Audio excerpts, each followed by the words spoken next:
So I'm going to call the meeting to order. Please stand for the pledge. Oh, I have to start this right away. Wait a minute, start. Oh, Amanda.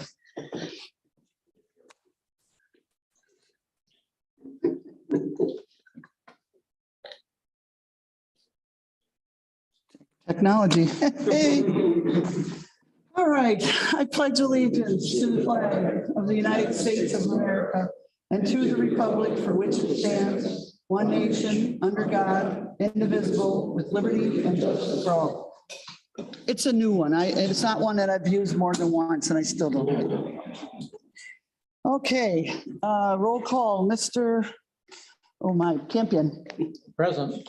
Mr. Hopkins. Here. Mr. Kulat. Present. Mr. Faber. Here. And Ted is absent. And Mr. Gant. Here. We also have Amanda. She has been, she's been assigned our deputy clerk, so welcome her. And of course, we all know Shannon. So, open meeting, this was posted on Friday. Yep, at 12:28 p.m.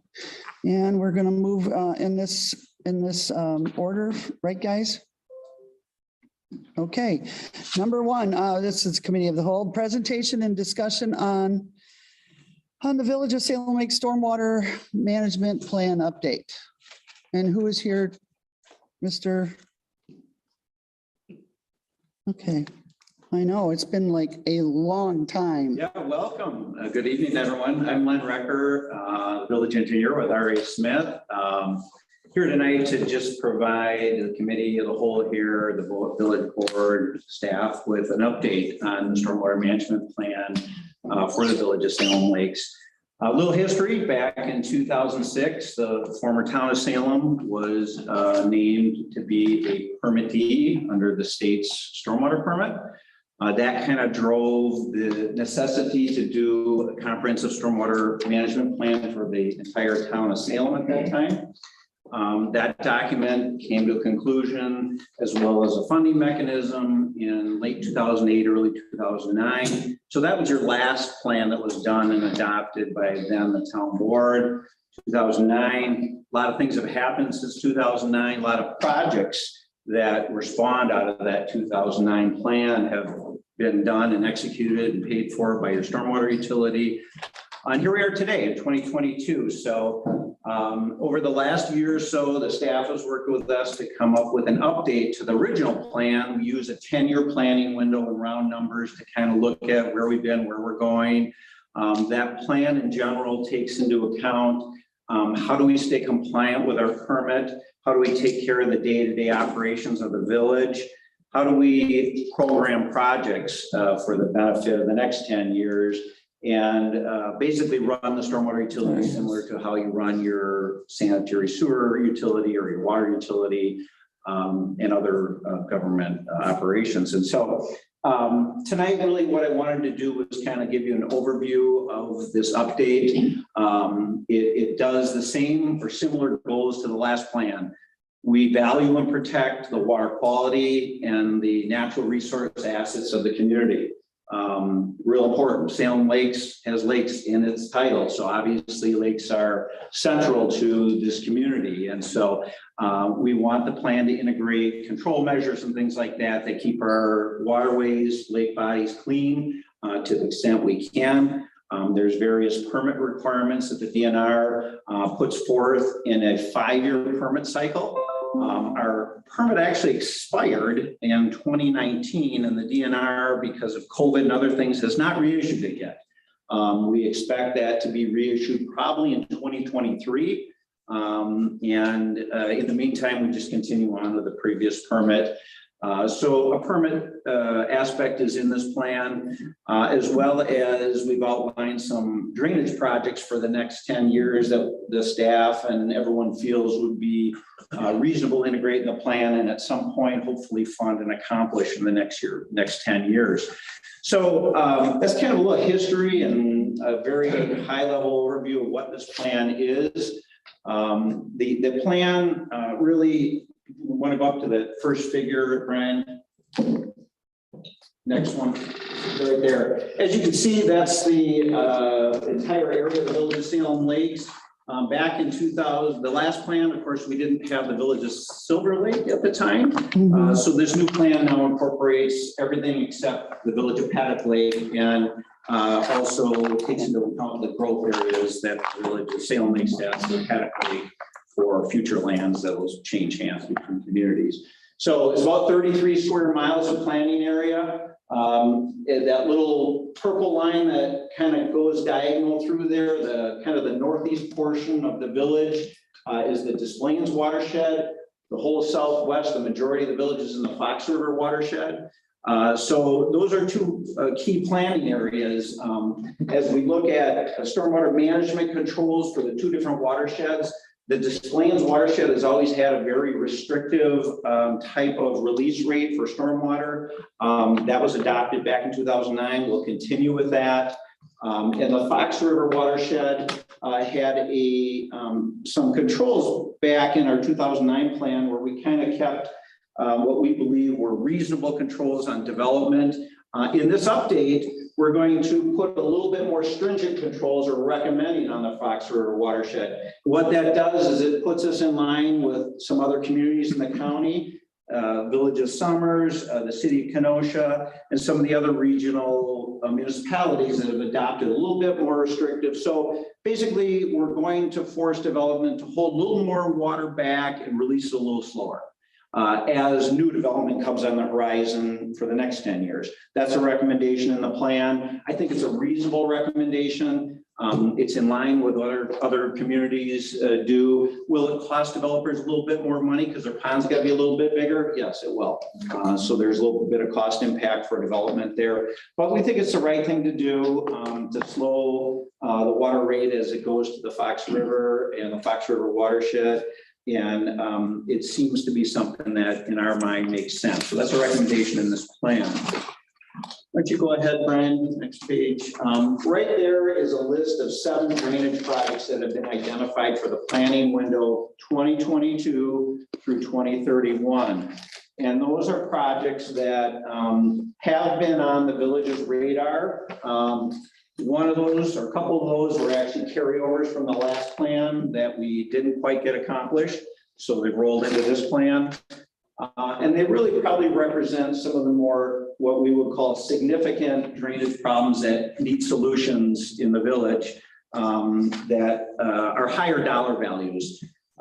Elsewhere in the document, there's a budget allocation for what we call kind of the day-to-day nuisance water problems that can be solved at a much lower cost, might be able to be solved by your public works, highway department, staff. And there's a placeholder in the plan for those as well. But those 7 projects we'll kind of briefly go through as we go forward here, just to give you a feel for what those are. Go ahead, Brian, next page.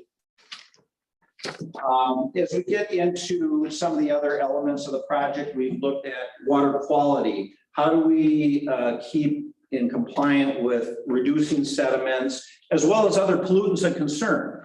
Our next permit cycle is going to have some new restrictions in it besides what we call TSS, or total suspended solids in the waterways. So it's going to look at other pollutants of concern. That could be phosphorus, it could be nitrates, things like that, the DNR is placing on the next permit cycles. They've kind of given us a feel for what those might be. And so we'll continue to do some stormwater modeling, as in pollutant reduction modeling, for the entire 33-mile planning area as we get into the next permit cycle, because we'll have to demonstrate to the DNR that we can be compliant. We have been compliant since the inception of our permit, and the village, like most permits, we need to continue to be compliant where it's reasonable and where it's practical. I think this community, with its makeup of some development, a fair amount of agriculture, the mix of properties you have here, lakes, waterways, I think we should be able to remain compliant unless we get some real strange permit condition in our next permit cycle. Yes. Len, quick question for you. The calculations you put in here, I saw something in here that talked about the flow in the Fox River. Is this taking into consideration what's going to happen in Waukesha when they go online with that fresh water coming from the lake, having to discharge back, where we lose that water now in the Fox River? Yeah, the Fox River watershed here, they look at just our surface area within the village of Salem Lakes and not necessarily what's coming from the north. In terms of, I think, the Waukesha Water Project that you're referring to, some of the base flow of the Fox River is going to remain similar to what it is now because we're so far downstream from those urbanized areas to the north that, I don't think that's going to have a meaningful effect down here in terms of base flow and volume. All right. If that answers your question. Yes, thank you. Okay.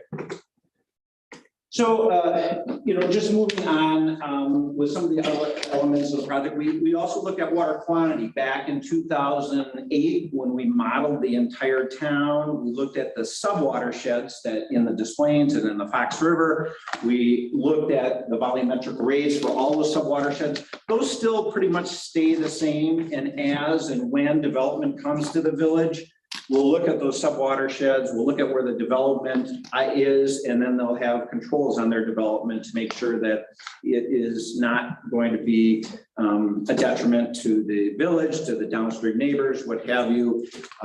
So water quality is an element, water quantity is an element, permit compliance is an element. As far as some funding mechanisms, back in 2008, the village developed a stormwater utility where basically it's a utility where every property in the village more or less pays in an annual fee to develop revenue to fund all this.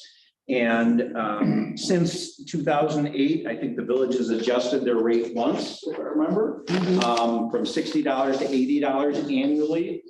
And what this draft plan has in it, in the materials you should have received, is 3 options going forward. Leave the annual fee at $80 a year for a revenue stream for the next 10 years. The second option would be in 2027 to make a consideration to up that annual fee to $85 for 2027 through 2031. And then the third funding option would be a 3% increase starting in 2023, and they're going forward 3% a year. So in round numbers, the 10-year projected expenses between operations, projects, permit compliance is about $9.8 million. And the revenue stream of those 3 options I just told you about would generate $6.1 million if you don't do anything with your rate. It generates about $6.3 million if you do the $5 increase in 5 years. And it generates about $6.9 million if you do a 3% increase. So our revenues are not as much as our anticipated expenses. But when we look back at the previous 10 years, it was a similar situation where the revenues were not as much as what we thought the annual expenses were going to be. So it's worked so far. In some cases, you may have to delay some projects because we don't have the money to do them. As with taxes and other fees in any community, it's always something that you guys give a lot of consideration about what's right for your community. And the village has managed to stay in compliance with their permit. I think the village has managed to get a lot of work done in the last 10 years, and I think there's a fair amount to do in the next 10 years. So that funding option is put forth for you guys to think about. And then when you adopt this plan, hopefully next Monday, you can either make a choice to change your rate discussion then, or you can defer that to some other time. That's up to you guys. You can adjust the rate anytime you want. It's independent of this plan. This plan is a dynamic plan. It's meant to be a guide. It's meant to have some flexibility in it.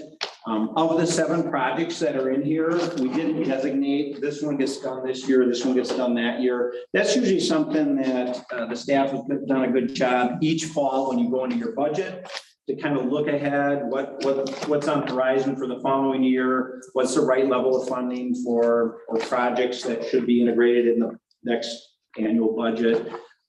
So that's something that you can consider as you think about what's in here. The other thing is public participation. The staff has worked together to develop this plan. This plan was posted to the village's website, I think in January 6th of 2022. We gave it a 60-day public comment period. We received little to no feedback at all during that comment period. You know, in general, I don't think there's anything that in here that's that much different than the one the village has been working with for the previous 10 years. And so, you know, if we were doing some drastic changes, I think maybe there would have been more public feedback. But so point being is we've asked for public participation. We haven't got a lot to date. You know, informational meetings like tonight may bring some questions on, I don't know. We'll certainly try to answer those, you know, in the short term here.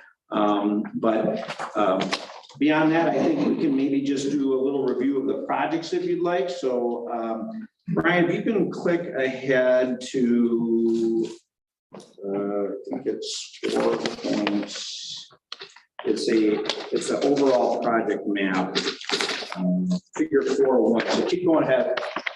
Go on, it's quite up to the. Keep going. Keep going. And they'll come up with a map. There we go. So that map right there spatially shows where the 7 projects are located in the community. It's in your packet of materials. It just geographically shows that there's projects of significant kind of spread out throughout the community.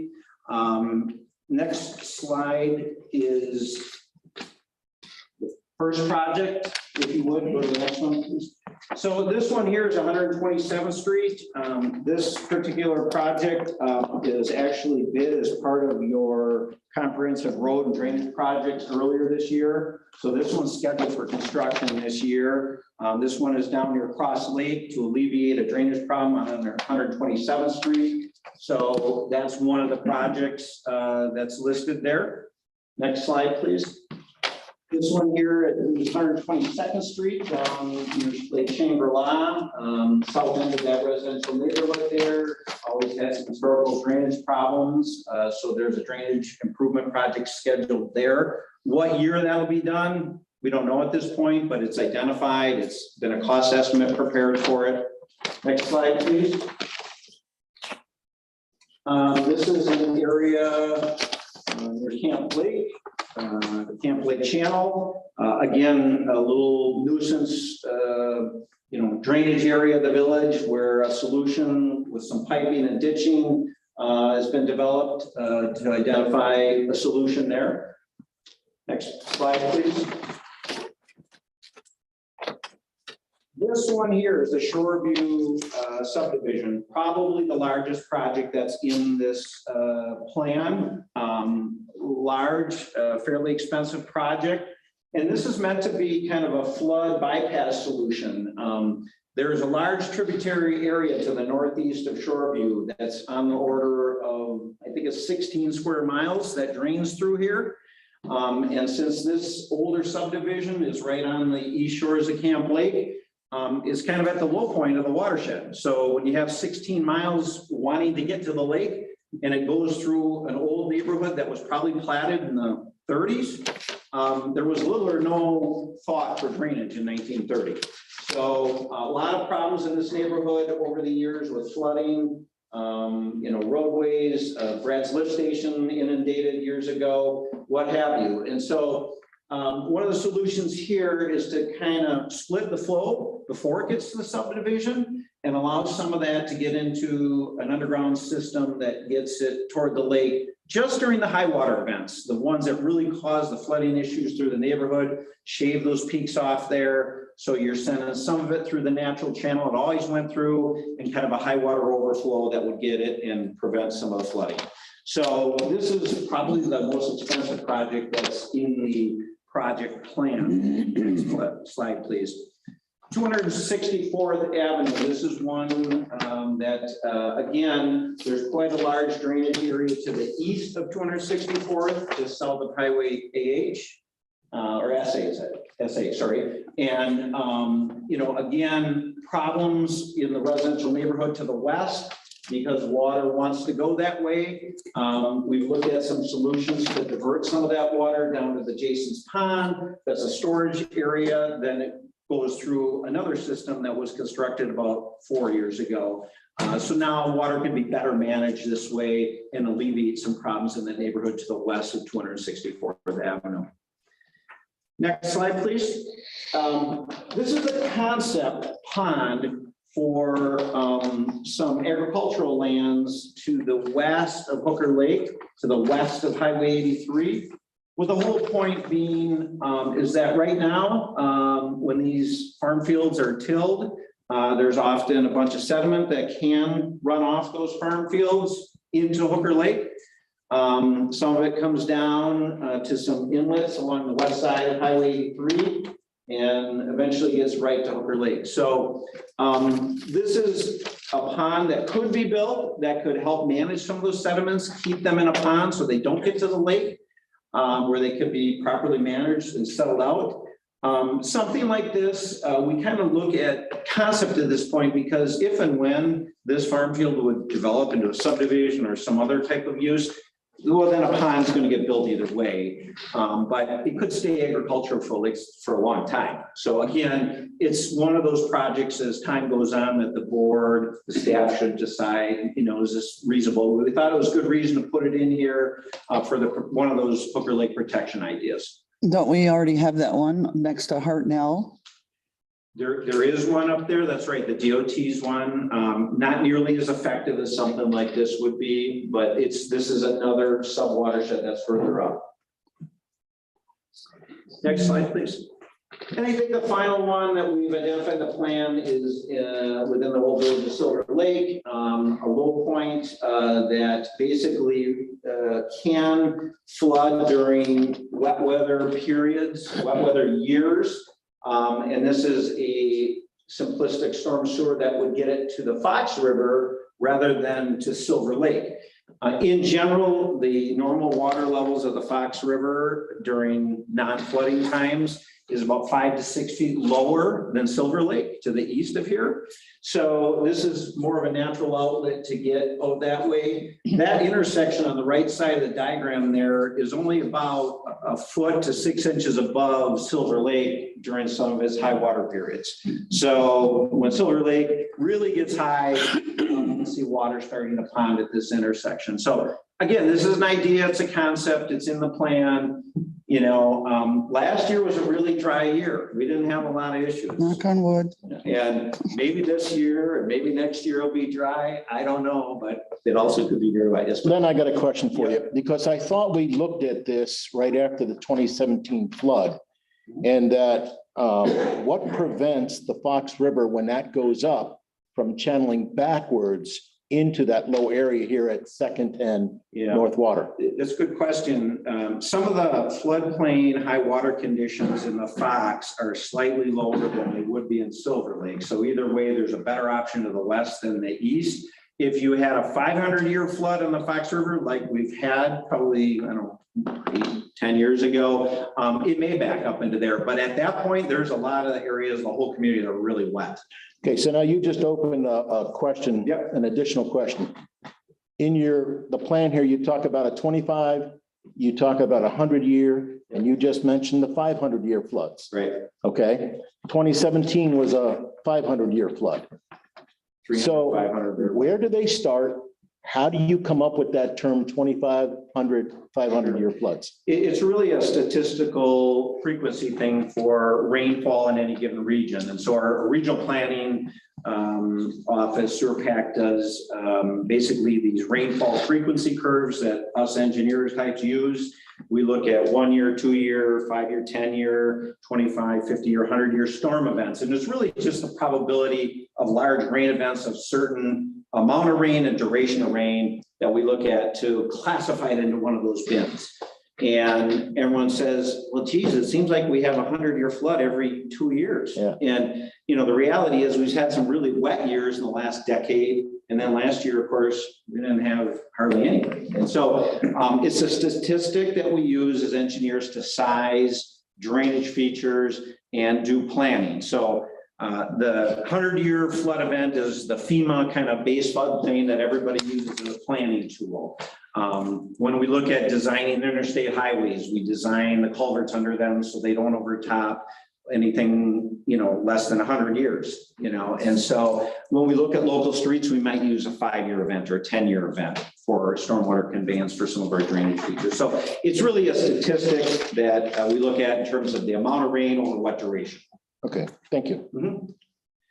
So that's a snapshot of the pictures. Go ahead, Brian, next please. Or of the various projects that are in the plan. Chapter 8 is really the recommendations that I have been standing up here talking to you about. If you've had time to read that, it kind of summarizes everything. Move on, Brian, please, to the, keep going all the way to the first spreadsheet. Right there. So that table is really, the upper part of the table is kind of the annual operations of the village and reoccurring costs. And the lower part of the table are some of those kind of one-time costs or project-related costs. So when you add it all up to the right and down to the bottom, you come up with that $9.8 million in estimated expenses over a 10-year planning window. In round numbers, there's about $250,000, $300,000 a year in kind of the upper portion of the annual operations that helps fund some of your positions and some of your departments as well, even from a labor standpoint. And then the lower part is your project-related, permit-related costs. And those are around $600,000, $700,000, $800,000 per year. So each year, the community generates about $600,000 in revenue through your stormwater utility, and your expenses could vary, $400,000 per year up to $1 million per year. But having been through the last 10-year cycle, it seemed to work out pretty good for you guys in terms of revenue to anticipated expenses. You've been able to make it work. I don't think the village has had to do any unique bonding or anything for any of the projects. So the utility's been working for you. You've been able to stay compliant, been able to get work done. But it was time to look at the next 10 years and just make a planning document that the community can adopt that puts some additional controls on future development, allows you to stay compliant with your permit, and allows you to address some of those problems related to drainage as time goes on. With that, I'll try to entertain questions, and hopefully I haven't truly confused anyone. Are there any questions from them? I have one, and it's probably more to Mike than Lynn, but is there any, I know we've done a lot of this in the past, along with doing roads and sewers, and we combine it all. And the ones that Lynn's identified, is there any plan for any of those streets to be redone at the same time that we can? They would be redone as part of that project, but most of them are, these storm sewers are going to be right in the middle of the road. Okay. Any other questions? Yeah, there's just a follow-up question on that. When it comes to doing the storm sewer, and we are going to tear up the road, are we going to be dividing the cost of repairs between our road construction? Yes, And we always do. We break it down. We send it for bill. It's all broke down as far as paving, sanitary sewer, stormwater. It's all broke down in every year's paving budget. now I've got another question that I don't know if you have the ability to answer this, Mr. Recker. We've done a number of projects over the last 10 years, and I think that we've done a very good job of assisting a lot of homes that used to get a lot of water, but very little water today. And there's still a number of homes that get flooded yet. But is there an estimation of how many residents or how much property we've actually saved or protected by doing some of these projects? I don't have a property count as to how many people, let's say, have benefited, but I think the number of calls that Mike have fielded in the last 10 years has probably gone down to some of the routine trouble spots that were reoccurring seemingly every year before you did your first 10-year planning window. Some of those projects and the subdivisions, you can probably name them. I think the number of calls we got, they're the ones that best answer that because they feel all the work. And the major ones, obviously, Salem Oaks, Timberlane, Camp Road, those calls drop dramatically. there used to be everything and just a village mission, 5-10-year storms. Some of those wouldn't even sustain a 5-year storm. 3 inches of rain, some of these homes were really close to being flooded. You get 3 inches of rain, they had water coming in, and now, there's not even water in the ditches, so it's definitely reduced our call volume. Well, I'll say, in the 10 years I've been here, I know we've made great strides in a lot of areas, a lot of neighborhoods. And as Len said, I know your call volume has dropped dramatically, but, as we travel around the village and, looked at things, I think we've been, in the last 10 years, we've done a marvelous job. And I'm really looking forward to the next 10 years of cleaning this up. And the nice thing is, this is really, as things progress and things do grow and these little smaller lots get developed, this fixes some of those issues. The newer subdivisions that are coming in, that gets developed from scratch, they already have these stormwater as part of the development phase. We still have, obviously, a lot of subdivisions that were, as Lynn mentioned earlier, platted in the 30s and 40s, and you buy a home and you had 3 extra lots, and now you've sold 1 lot, now there's 4 homes, so it would definitely create some havoc for us, but much better than it was. And I think we still need to be vigilant on new construction because now that we're a village, we can take control more on how development occurs as opposed to leaning onto the county. Some developments that are fairly new, but they're still having water problems because miscommunication on the responsibility of the party that has to do with the final grading and the landscaping of it. You're absolutely right. We've corrected that. And one of the other plans that we've just updated is our development plan. So when the developers come in, we know what those master grading plans are and how to follow through to make sure that that there's a swell in the yard, that they're aware of it, they know it, and it has to be maintained. And so we're working on that as part of our development group. I know we're sort of getting a little bit off, but it still has to do with water mitigation. And that is the lots that have been existing for a number of years. And in many cases, those have been used, not intentionally, but have been used as runoffs reservoirs. Now that they're being developed, we're sort of looking at new areas now that are being flooded because the old areas being used. Is there anything that we can do and, to help mitigate that situation? I believe that's part of this plan, to be honest. Yes, I mean, we're watching and I think we're doing a much better job now with working with Ellis, the building inspector, and Brad and Paul. Everybody's involved now for these vacant lots that do get built on. Because part of our ordinance is we can require, you want to build that, there's probably some off-site stormwater mitigation you have to do in order to build the house on that lot. And now we're keeping pretty tight track on that, so.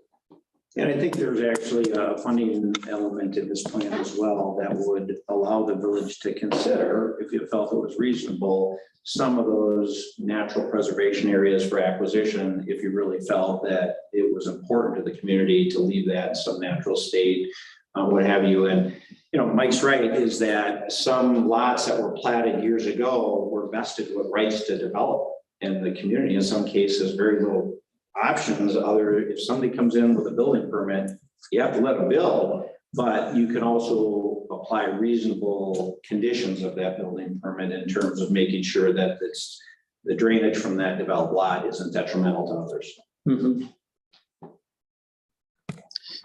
Do you have a recommendation on the pricing? No, I don't. I mean, like I said in the past, your revenues have always been, projected revenues always been less than the projected expenses in the previous 10 years. That's fee increases or something that, I think every community thinks long and hard about. And if there's a mechanism for an annual increase, that can come with budgeting every year. If there's, let's say, a 3-year track record where you're seeing the stormwater utilities starting to go considerably into the red, maybe it's time for an adjustment on your rate. So it can be in steps. It can be annually. I think your accounting staff does a great job every year because every year we have to tell the DNR what we spent, what we did, our financial broad picture for stormwater. And, it seems like if we found a way to make it work, in some cases deferring stuff a few years out because we just don't have the money to do it, or it's not reasonable. If 1% a year is reasonable, if 5% a year is reasonable, I'm not the guy to answer. Okay. And it hasn't been changed since 2019, That hasn't been changed since, 2019, Rate adjustment. 3 years ago. I Okay. know that as far as staff, we discussed it in Brad's memo to the board, to put this on the agenda with your approval. Obviously, we're going to be asking for the 3. It's your decision. We're going to ask for a 3% increase. Up, down, whatever the board. It's 3% of what, 80? $80. So that's Per year. per year. Even with that, though, That's- that projected model still shows us about $3 million short of your projected plans versus the intake at 3% per year, starting in 2023, correct? Correct. Okay. So I would like the board to have this decided on what you want to do for this, unless you want to discuss it now. For Monday, we can put this on Monday and approve or deny whatever and have a clue as to what you want to do for financing. Dan? Yes, I have a question for you, Mr. Recker. The spreadsheets that you used here to make estimates 10 years down the road, what kind of price increases were you anticipating over that time frame? Some of the project-related expenses in there, we might have used 2 or 3% annual inflation based on what it is. As we've said, of the 7 projects, because we don't know when each one's going to be done, we did that in the last plan. It seems like it works in the wash where each fall you're looking at this project, say, let's plug that one in for next year. And you look at the account balance in your stormwater utility as you're doing your annual budgeting and say, well, it looks like we're doing well in that account, or we're not doing well in that account. And maybe you choose a lower cost one that following year to build up some of those reserves, a little bit of catch up in that. And like I said, it seemed to work last time, even though our revenues were less than our projected expenses, but probably had to defer some things. And, in the end, it's you do what you can with the revenues you have. And there may be some grant opportunities along the way. The village is always looking, is there, some type of state or federal grant we can get?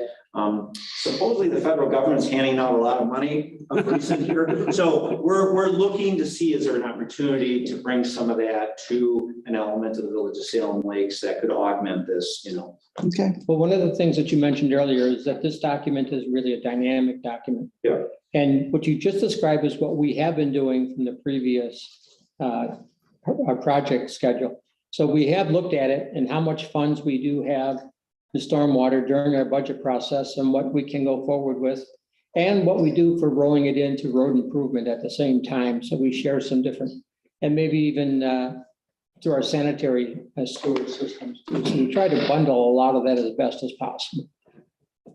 Correct, and obviously, as we go through the budget, we get into that, the 3% was one of our suggested, because obviously everything goes up, the cost of the rest of all of our operations goes up. So, we're already looking for a tax increase once we start doing our budget. But we review that every year to see where we're at. And we just didn't want to basically put all of our eggs in a basket on stormwater because we got other things that we have to also figure into that cost. Another consideration is in 2026, we lose 100 and some ERUs because Paddock Lake, That's correct. because our agreement with Paddock Lake, part of our village goes into Paddock Lake. So that's no longer in our stormwater funding.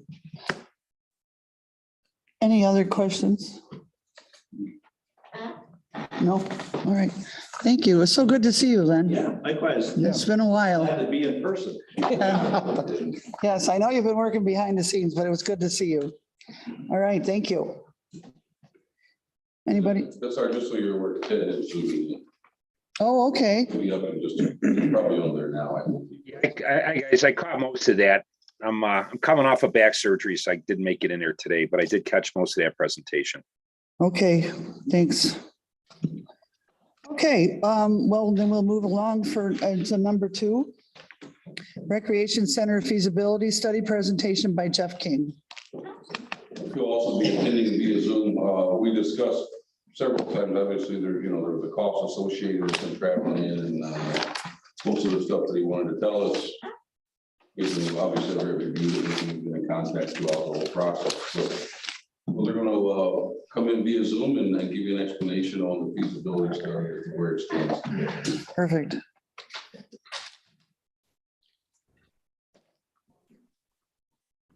Oh, there he is.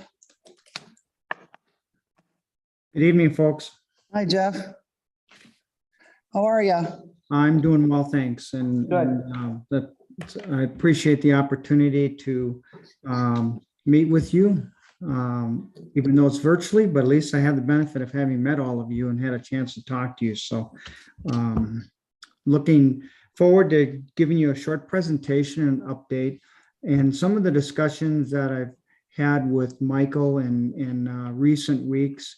We just thought it would be a good idea to use this as a checkpoint and test the appetite that the Board of Trustees have in moving forward with the study, or perhaps choosing to stop at this point based on some of the market conditions. So I thought they were going to have our presentation available to share with me or give me control of. Is that a question? Brian, Yeah. working on it, I believe. You should be able to share the screen through. The other You option should be is able to share your screen if you like. all the trustees have a copy of the PowerPoint, correct? No. I mean, we got. Give us just a second here, Jeff. Okay.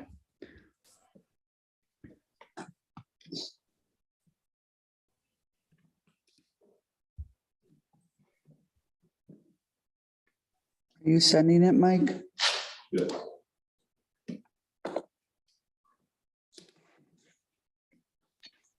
Mike, can you send that to me on my other email address? No problem. Getting a little particular there, Ted. I mean, you know. I didn't switch laptops out because I was out, and I haven't been getting messages from Salem Lakes for the last week or so. Yep, I'm there too. Yeah, so I'll get a hold of Brian. I'll switch out the laptops. So I haven't got anything at all in the last week or two, but I've been out because of my surgery anyway. So I'm in the same boat, but he's going to look at mine. But he did get mine open now, so. Did anybody get it? I just sent it. Yep, we got it. Did everybody else get it? I just got it. Ted won't get it. I just sent it to his other email. Oh, yeah, to the other email. Okay. I got it. I got it. Okay. Got it. Yeah. Okay. Sorry about the confusion. That's all right. Did anybody get a slide 2 or 1? Oh, there it is. Yeah. Okay. All right, Jeff, we got it.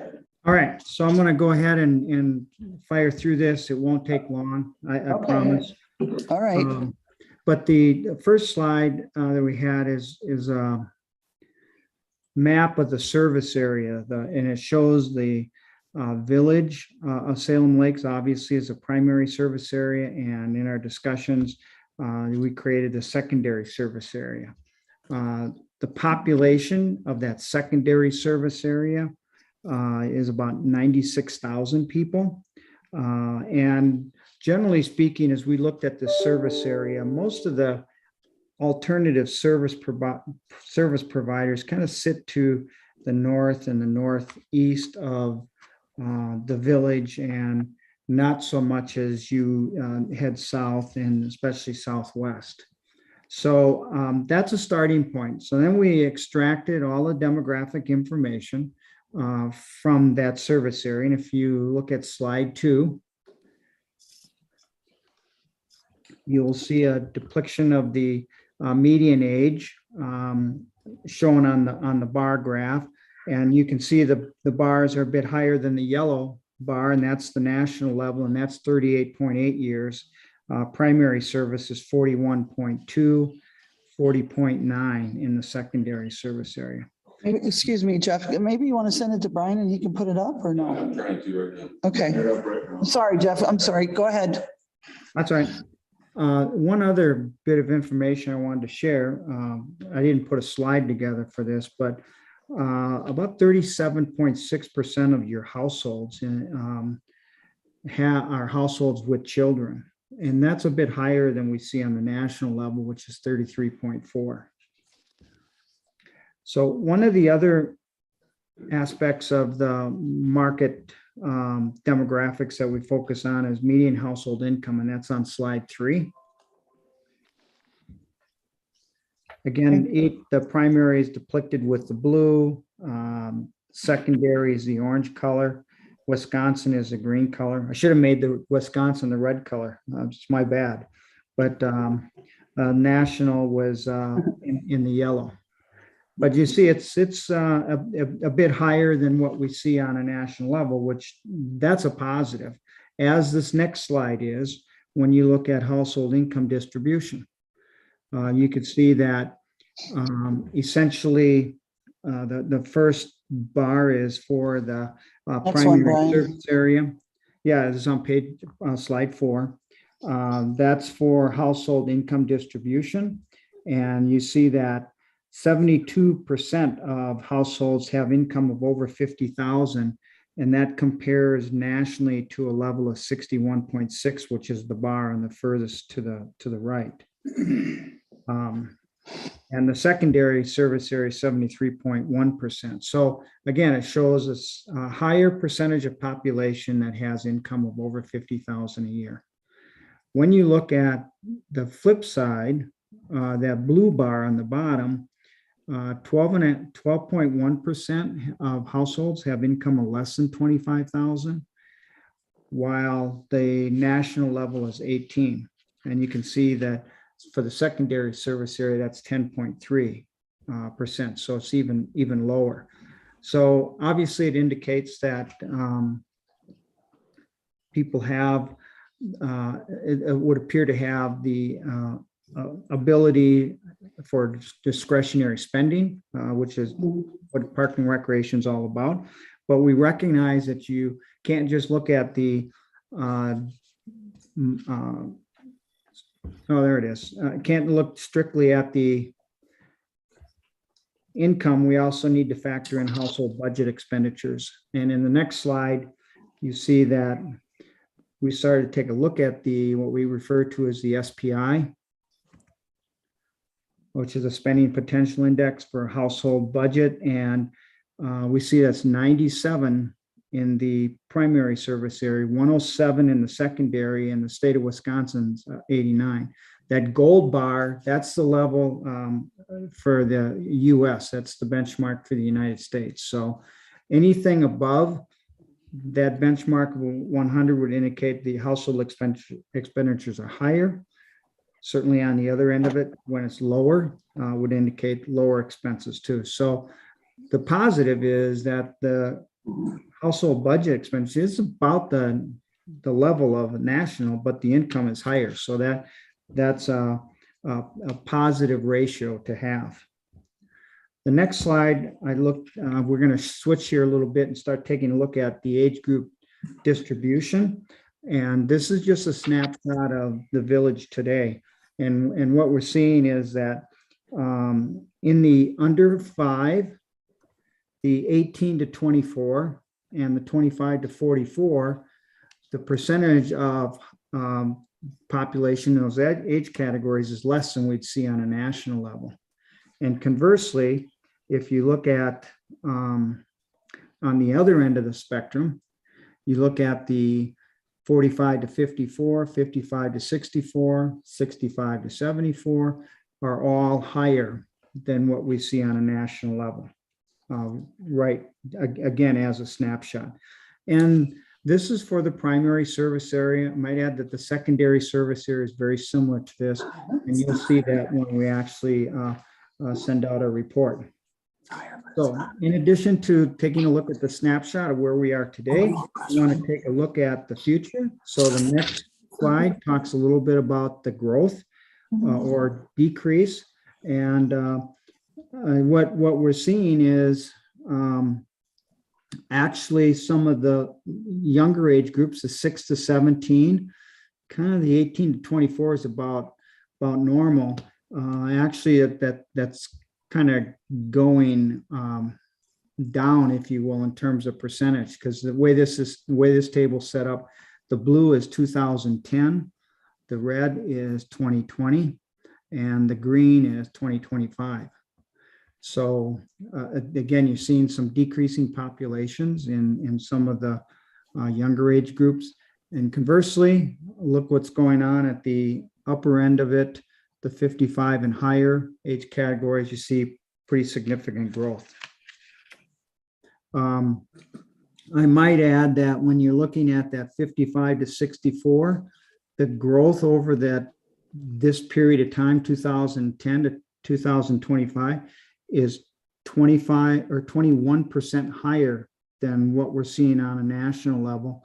The 65 to 74 is 75% higher than the national level, and over 75 is 35%. So it's not just higher, but it's significantly higher than the growth we're seeing on a national level. So the next table we're going to look at is Are they dying? Is that why? They're not going to Florida. yeah, I'm surprised more of them don't go to Florida, to be honest with you. But I think it tells you, if you were to look at this closely, at least in the near future, what some of the, at least the demographics that, where people are and how you might structure things or look at programming to meet some of those needs. All right, so now with slide 8, where did that come from? The slide that we're looking at right now, activity participation, is from the National Sporting Goods Association. And I need to set up this average for you that you see in the first column. NSGA does extensive survey work every year, and they determine participation based on, they track participation based on income. They base it on, track it on the basis of the age demographic, and they also look at distribution from a regional perspective and national. And so when you see the average, what we did is we took an average of those 4 criteria, and that's how we came up with 16.3% of the population participates in aerobics. Now, please don't confuse this with, if you built a facility, you'd get 16.3% of the people, these numbers, participating. What this represents is kind of what the upper levels of the market is in terms of sustainability. There's 16.3% of the population that participates in aerobics, but then it takes into account all forms of aerobics. It could be that people are going to the YMCA, they're going to other facilities, they're exercising in their homes, whatever the case may be. So I don't want you to be misled and assume that you would get these numbers if you were to build a facility. And I included down the left-hand side, I wasn't trying to steer this process one way or the other. We just put a rather long list of activities that could take place at an indoor facility, just so that you could see how the numbers are play out.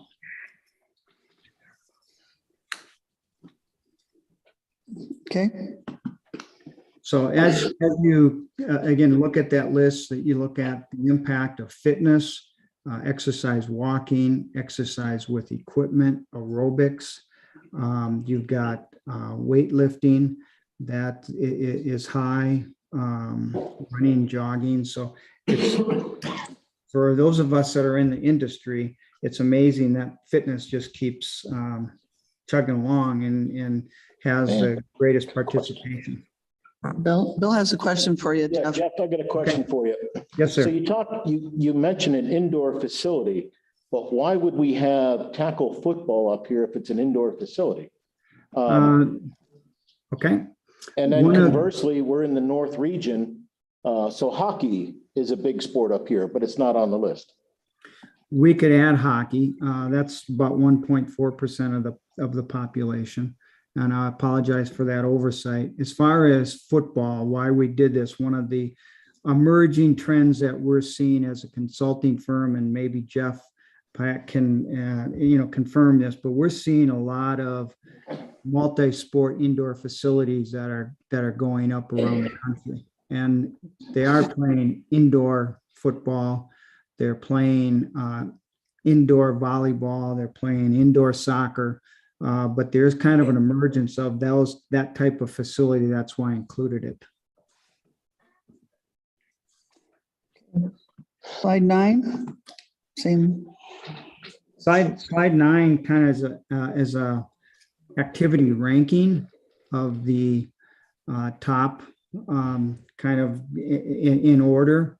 You see that exercise walking is number 1, and this is a national comparison. It just is a listing of these activities and how they rank nationally. Yeah, Jeff, I had a question, because also, hockey and figure skating wasn't figured into it. I know we talked about, the potential of an ice rink or even 2 ice rinks. So did you guys figure that into this, or is this something that you did not figure into it? No, we certainly can add that to it, because Ted, to answer your question, nothing has been determined in terms of what the program is. Right. We just wanted to share with you some of the demographics and talk about some of the realities, and if we wanted to continue to move forward or kind of put things on pause. No, I understand. Okay. It's also on slide 10 for the activity trends. Hockey's on there, not ice skating, however, but. So yeah, if we look at the next slide, you kind of get a sense for what is trending. Sometimes if you look at the last 10 years, that will give you some indication of what to expect in the future. This track, anything listed in green is at the same level or a little bit more. Everything in the purple color is lower. Now, the thing I will caution you about is it's a little bit challenging, because some of this, when you start to take a look back, the impact of the pandemic was felt, in quite heavily, especially in team sports, and that weighs into some of this as well. We're finding that through the pandemic, individualized sports and activities seem to have grown. Golf is a good example of an activity that kind of took off during the pandemic when other things were slowing down.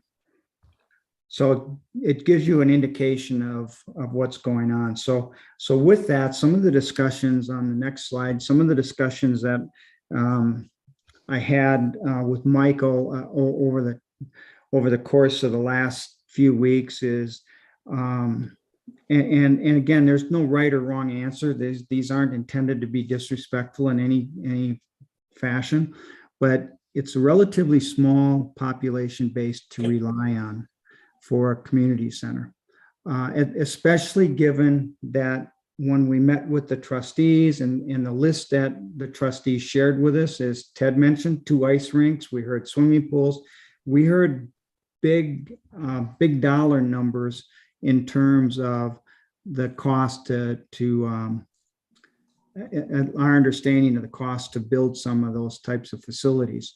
And I know there was a lot of reference made to the Recplex in Pleasant Prairie, and as that being a model. Well, it's kind of interesting that model is showing signs of fatigue and wear and cracks in the armor, and they're no longer solvent as they once were. And they're really scrambling with how to deal with deferred maintenance and capital cost and balancing their budget as they move forward. So it's created a challenge for them. We do note that you have an older median age, and that was demonstrated what we looked at. The capacity for funding capital. It's a big one. Yes, it is. And when you start talking about some of the size of the facility we're talking about. If you had a facility that had a 50-meter swimming pool and one ice rink and fitness and gymnasium and everything else. Again, I'll look to Jeff to kind of validate this, but you could easily be looking at a facility north of $40 million. Yeah, that's what you had said during our meeting, actually. Yeah. Jeff, would you concur with that? Yeah, hi, everyone. I didn't get a chance to introduce myself. I'm Jeff Piet with Kaler Slitter. I'm a vice president. I lead our sports and recreation team. And Jeff and or Kaler Slitter and Ballard King are really teamed for this study.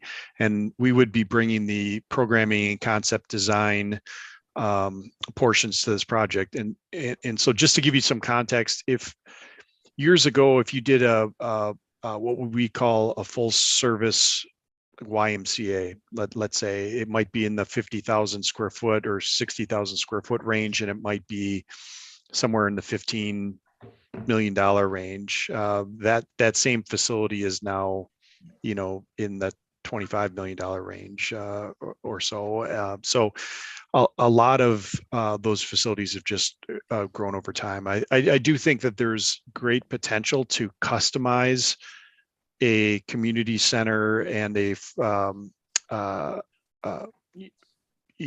fitness center program to your community, and have it grow with the community. And we often talk about this as designing it at a certain size now, designing it to expand in the future. But it still is coming up with initial capital to do the project to start. And what Jeff is getting at is the starting price has gone up over the years. And so just besides the ice sheets and the 50-meter pool, which is quite a lift, and I wouldn't recommend that for necessarily in that order for your community. But even if you came around to that 50,000 square foot program, balancing it for seniors and balancing it for some indoor sports, as Jeff referred to, maybe some indoor turf space, some basketball courts, other things, however you decide to complement your community, it still could be a fairly costly entry price, even if you said it was, again, in the $20 to $25 million range, expandable in the future. That, I guess that's why we're having this meeting now, is really to make sure that we're all going in with open eyes to complete the study. All right, thank you. And I would say that to add on to what Jeff said, the cost of building from a capital perspective might pale in comparison to what you might spend from an operation perspective over the next 30 or 40 years of the life of that building. Because they are expensive to operate. I know several of the trustees mentioned the interest in having this facility be cost neutral or generate a profit. And there are facilities that do that, but the market conditions are different than what we have with the village. And so there's a strong probability that this facility will require some form of support, village support, to operate on a solvent basis. So we knew going in that the capital is a question. I mean, you just heard earlier tonight that you're looking down the barrel of what, about 3.85 million in stormwater projects in the next 10 years. So, and you can't argue the need for those infrastructure things. We recognize they're important, but we just wanted to bring this back to your attention and understand that there are some limitations for the village. And Jeff kind of alluded to it, but I mean, the industry is kind of going all crazy right now just with inflation and the cost and how fast things are escalating. Who knows what it might be if we're looking out at 2 years or 3 years before you actually decide to move forward. There's another issue, again, storm water issue kind of gives us a segue, but there's an issue with well water, recognizing that this business will have to be well water, and the impact of that is yet to be determined, but we recognize that that's there. So with that, we wanted just to provide this opportunity of looking at a stop-go point before we expend any more of the village resources to continue on with the feasibility study. We wanted to have this opportunity to check in at this point to see if this is something you wanted to continue. And if so, we stand ready to do that. But if not, I just didn't feel right moving forward with something that, at least at this stage, doesn't look feasible. Okay, And I appreciate both Jeffs, because we've had several conversations in regards to that. The board approved X amount of dollars, and with all the findings and the stuff that they've done to this point, we don't believe it's feasible currently with everything else that's going on operational and paving and stormwater. So at some point, instead of continue to spend the money, I really appreciate them both coming and saying, they'd be happy to put it on the shelf for now. Pay for, I don't know what that is at the moment, pay for what we've done. And then we want to go forward with it. We'll gear it up and do it again in the future. But I do appreciate their honesty and just saying, the village, and we have talked to surrounding communities. Obviously, we all know the schools in the area and some of their budget situations that are going on. I just don't, there's not a lot of outside resources to come in to team up with us to do something like this. So I appreciate them saying, hey, maybe it's just time to put a hold on it for now and then go forward down the road. we could put it over at the business park with those empty lots, and then they have all the water they need. What do you say, Dan? Well, I first want to thank Jeff and Jeff for coming to this meeting and sharing the information that you've gathered and being very upfront and frank about your opinion on this. I was one that was very interested to see how this study came out. Maybe my eyes were much bigger than I thought by looking at it having multiple amenities. But the way you presented it, it's not fitting the second half of my thought process, and that was being at least a net zero cost expense once the initial capital was put out there. And it doesn't seem to be that case. So I do appreciate your honesty coming this early in the process to let us know what you found. Thank you. Any other questions or comments? None? Just to thank them very much as well. Yes, thank you to both Jeffs. I sort of got this impression when we met with Jeff the first time, knowing some of the numbers and the population that we had, and even inviting these other communities to get involved. It's still a long shot, a real long shot. It's going to be costly. And I thank them for excellent work that they've done. All right. With that, I guess we're finished for now, and it's, I don't know if you want to make a decision. I mean, can't vote on anything, but. Yeah. I'm gonna put it on the agenda next month. All right, we can put it on the agenda to vote formally, yes or no, and then we can let you know, Jeff's. Okay, Thank you for your time. thanks, You're welcome. folks. And again, appreciate getting a chance to meet all of you and get to know you a Likewise. little bit, and appreciate your comments. Thank you. All right, thank you. And I would say that, for Mike in the room, we continue to be a nearby resource. If you do have any questions, if you do decide not to move forward with this, feel free to, again, use us as a resource for any questions that you might have if you decide to reboot this sometime in the future. Very good. Thanks, guys. All right, thank you. Okay, thanks, folks. Bye. Bye. Okay, Scott, you're up. Aquatic invasive species. How you doing? Thank you for having me. Thank you for coming. Okay, yeah. Did you get any people for that? I printed them for, Oh, beautiful. Yes. I don't know if you want. Did you get anybody to work for you yet?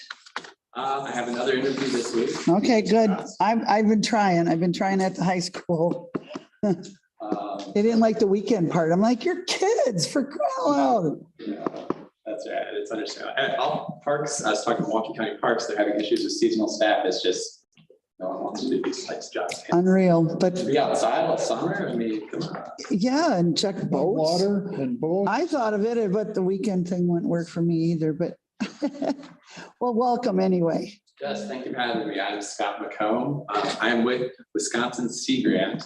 This is gonna get a little confusing for a second, but basically Wisconsin Sea Grant stepped up to help Milwaukee, Racine, and Kenosha counties come together and form this position, the Southeast Wisconsin Aquatic Invasive Species Coordinator. Basically, what I'm trying to do is help community members, lake organizations and such come together to work on preventing, detecting, and to a little degree controlling aquatic invasive species and also performing lake monitoring. So we've just talked about millions of dollars of projects. That's what happens when aquatic invasive species can kind of get out of control. I'm here to save everyone a lot of money. That's what the prevention work is. It's about getting ahead of these species before they become a problem. You know, if we can get them there and we can detect them on our lakes early enough, we can pull them up, we can apply for grants, we can work with the DNR, whatever it may be, to do something about it sooner than later. What about those little clam things? What are they? Zebra mussels. Zebra mussels? Zebra, yeah. Yeah, I'm gonna touch on those in a second. Okay. Those are a pain in the arse. Yeah, and so, you know, I do want to make a little plug about invasive species. You know, once they're here, they are kind of key. And so like you can take that approach of you need to get rid of every single one. But I've worked in invasive species for about 10 years and you're going to drive yourself mad. What we're trying to do is find balance where we can still have a high quality of life for our citizens, for the environment, and for our budgets too, right? And so with prevention, we're kind of in the forefront of all that, where we're trying to prevent it from ballooning out. And so I work under a whole bunch of different programs for the state, prevention, so Clean Boats, Clean Waters, watercraft inspection program. That's where we're going out and just educating boaters on their role that they play in preventing aquatic invasive species. And that's the position that you referenced, and I'll get to in a second. Has to do the lake monitoring. So we recruit volunteer residents. It can be someone who lives on the lake. It can be anybody in the community, really, to go out and, a couple times a year and just do some basic water chemistry, noting when the ice comes on and off, noting what, plants are coming up at what time of year. And that information gets captured, gets put into the DNR's water system. And, then you're tracking trends, you're seeing what's happening year in, year out. So that's nice to know if something new comes along, but it's also nice to know, like, if you're applying for funding, you can show trends, what has worked, what hasn't worked, so it goes a long way. It's just knowing what's out there. Also, we do work with purple loosestrife biocontrol. Purple loosestrife, we've seen it probably all throughout the county. It's that beautiful purple tall flower. Yeah, everybody likes it. I don't know what it is. You find it alongside roadside ditches a lot. It's pretty, but we can release a beetle, which specifically targets that plant and no other plants. This program this beetle has been tested for decades now. So you actually do this then? I mean, Yeah, so actually, and who pays you to do it? technically the state. Okay. But what I do, and anyone can get involved with this if they go through me, dig up the purple loosestrife plant, we pot it, put a net over it, grow it up, the root ball from last year. And then I go out and collect from other sites that they've been released. They go on the plant, the adults die, goes through kind of that life cycle, the young come out, and then they start munching on that plant. And once they get to a certain age, I can go put them out and they can start working on a patch of purple loosestrife. We were going to actually do that on Hooker. We were going to buy some of those beetles. So you can actually do it free through me. Oh my I mean, I goodness. don't want to take away from like a private contractor. No, they're expensive. We looked them up. But this is something I offer. Wow. Wow. So get in contact with me. I'm going to. And then the last thing I did is just ARS preventions, or education. So coming out to, villages, municipalities, lake groups, and just talking to them about, aquatic invasive species, what they can do, what they have and such. And so that's part of what I came out here to talk about. second part is on page 2 and 3, which is kind of just like a an assessment of where the village stands as far as projects. And so I've listed off the 9 major lakes. There's a couple smaller lakes and ponds, the Fox River.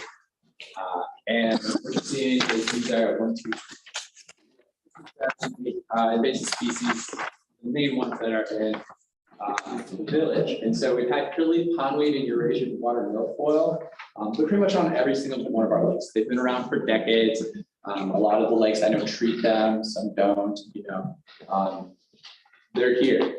What I'm more concerned about though are the Phragmites, the blue stripes, the starry stone ones that are starting to pop up.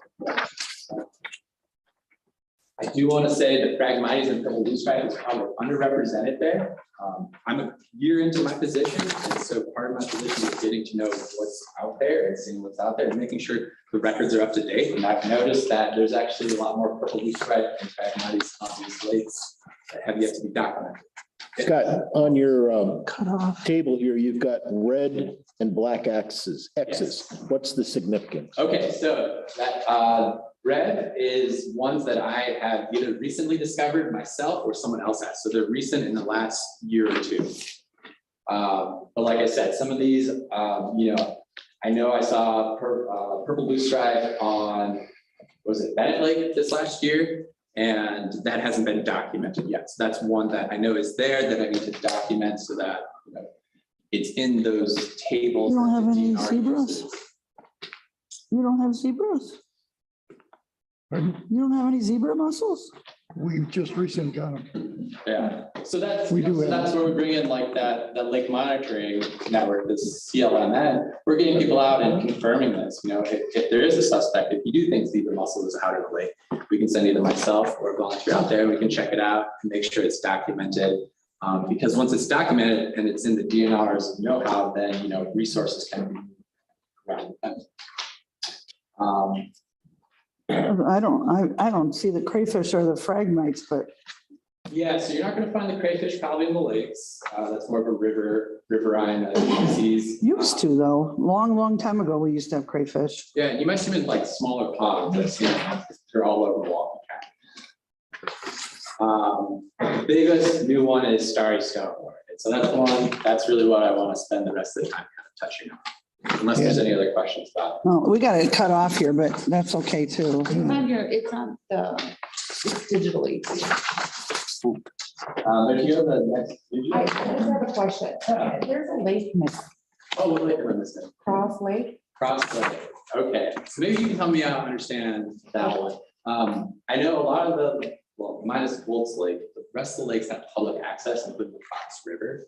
And so that's the extent of my ability is if they're public facing, if there's some sort of public access. There is some. There is. Okay, I'll add that on there. Thank you.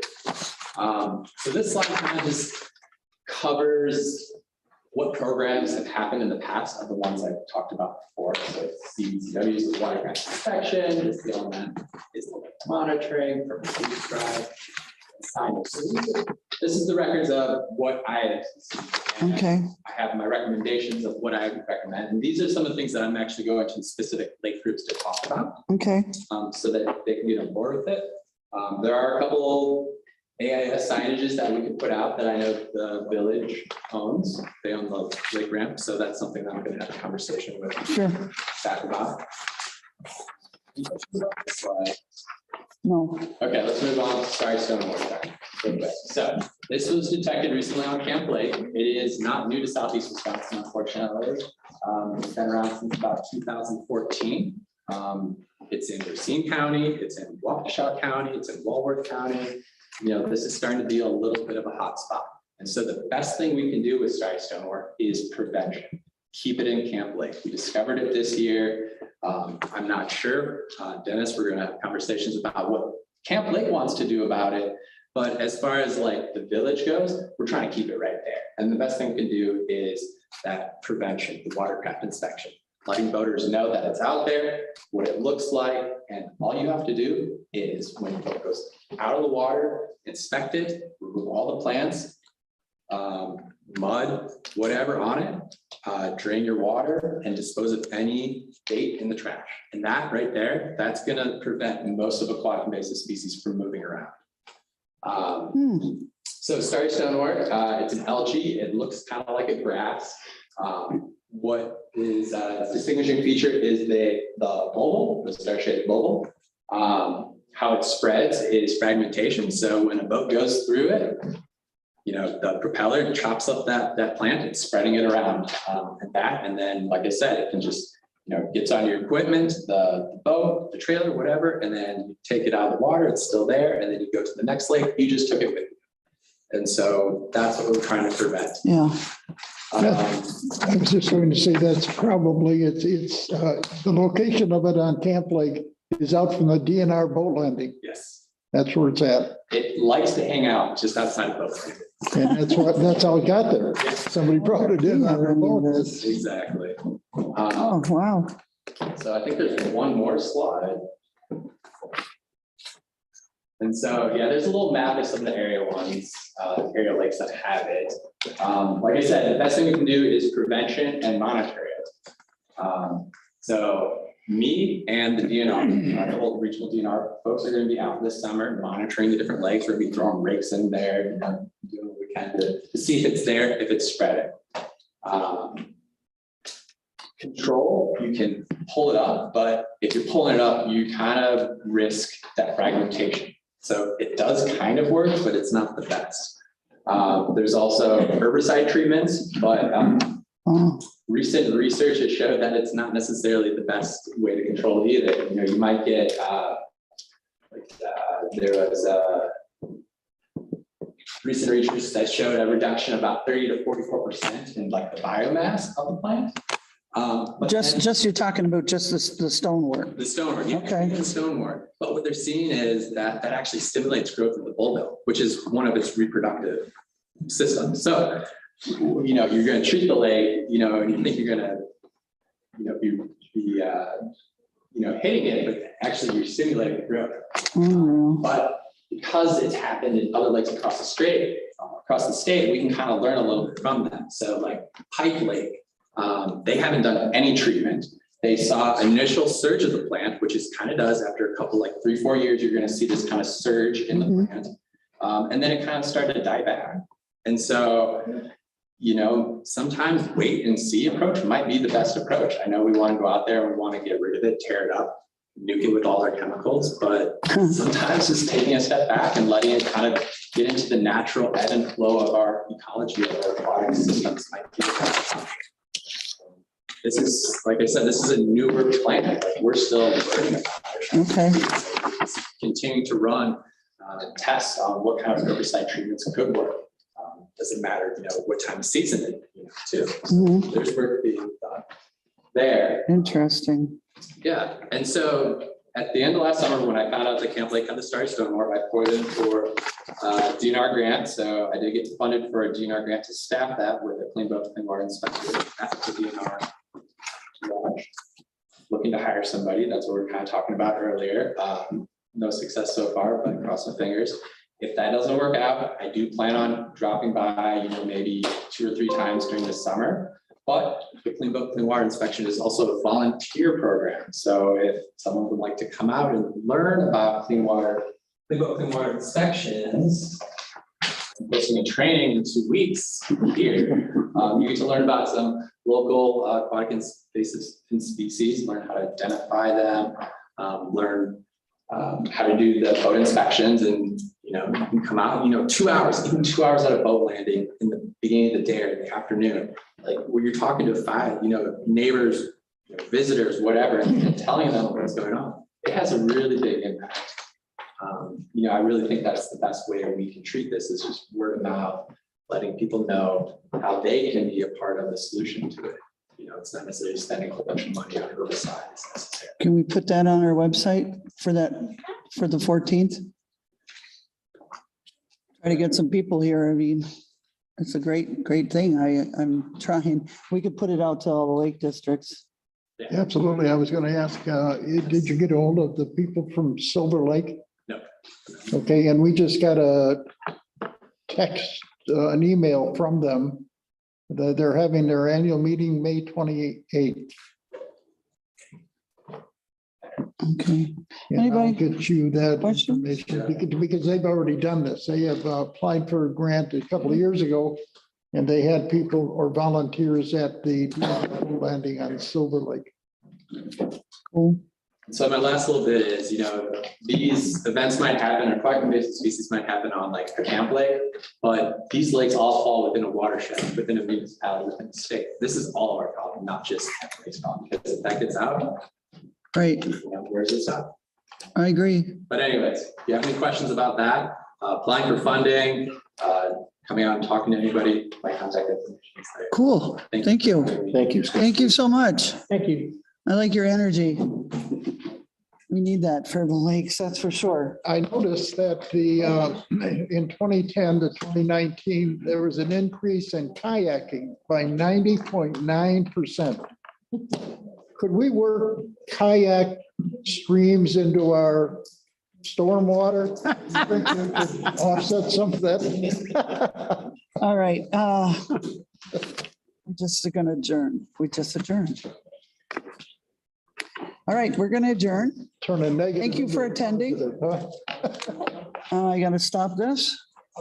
Motion to adjourn. We need a motion? A motion to adjourn? So moved. I'll second. Hopkins and Kulat, all in favor? Aye. Okay, thanks, Ted.